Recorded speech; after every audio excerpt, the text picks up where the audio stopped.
एक पासे वो टोला है ਜਿਹੜੇ आहले बैत अतहार रिदवानुल्लाह अलैहिम अजमाइन दे जिक्र पाक दी आड़ दे अंदर नबी करीम अलैहिस्सलातु वस्सलाम दे सहाबा किराम अलैहिम रिदवान ते तबर्रा बोलते हैं। पिछले दिनों के अंदर एक मशहूर टिकटाकर उन्हें जिस बगैरती का और जिस खबीस खुब से बातिन का इजहार किया कि यजीद तेरी जत ते लानत, यह लफ्ज़ बड़े वायरल ने सोशल मीडिया ते। तो और याद रखो कि यजीद दी वजह तो ये कहना कि यजीद दी जत ते लानत, तो यजीद दी जद अगर वेखी जाए ना ऊपर जाके ओहो ही जद है जी मुस्तफा करीम दी जद है, जेड़ा परदादा नबी करीम अलैहिस्सलाम दा ओहो ही इधर है। तो जद का की मतलब है भाई, ये तो इस्माइल अलैहिस्सलाम तक जाएगा कम।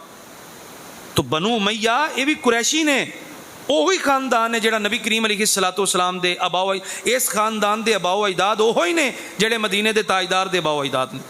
और फिर किसी बेईमान की वजह तो वो बाप दादा ते लानत भेजना।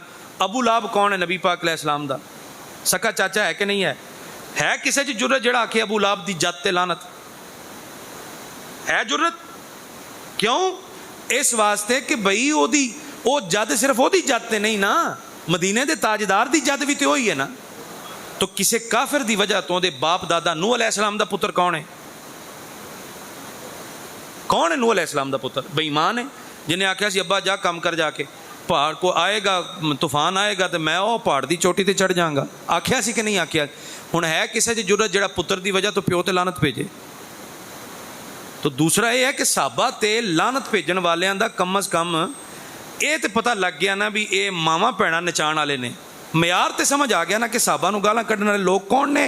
जेड़े मावां भैणां टिकटाक ते आके नचाउंदे ने और मावां भैणां और बीवियां दे फेस रिवील करके रुपये कमाउंदे ने। तो कम अज़ कम गालां कड्ढण वालियां दा ते साहबा दे मुखालफीन दा कम अज़ कम म्यार सानूं समझ आ गया कि ये कंजर लोग ने जेड़े साहबा नूं गालां कड्ढदे ने। किरदार अमली तौर पर है कि मावां भैणां नचा के रुपये कमाने वाले ने।